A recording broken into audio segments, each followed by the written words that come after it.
రాష్ట్రంలో ఒక్క నిమిషం కూడా కరెంటు పోకుండా చూడాలని సీఎం రేవంత్ రెడ్డి ఆదేశించారు. విద్యుత్ సరఫరాలో అంతరాయాలు ఉండకూడదన్నారు.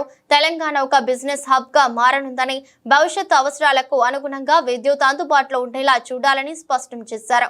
ఇందుకోసం ఐటీ పరిశ్రమల శాఖలతో సమన్వయం చేసుకుని కార్యాచరణ ప్రణాళికలను సిద్ధం చేసుకోవాలని నిర్దేశించారు.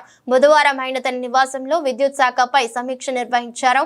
ఈ సమీక్షలో ఉప ముఖ్యమంత్రి బట్టి విక్రమార్క, ఇంధన శాఖ కార్యదర్శి రోనాల్డ్ రాస్, డిస్కంల సీఎండీలో Musharraf Ali, Sharukhi, Karnati Varun Reddy, Singareni CMD N Balaram, Transco JMD సీన్ శ్రీనివాస్ పాల్గొన్నారు.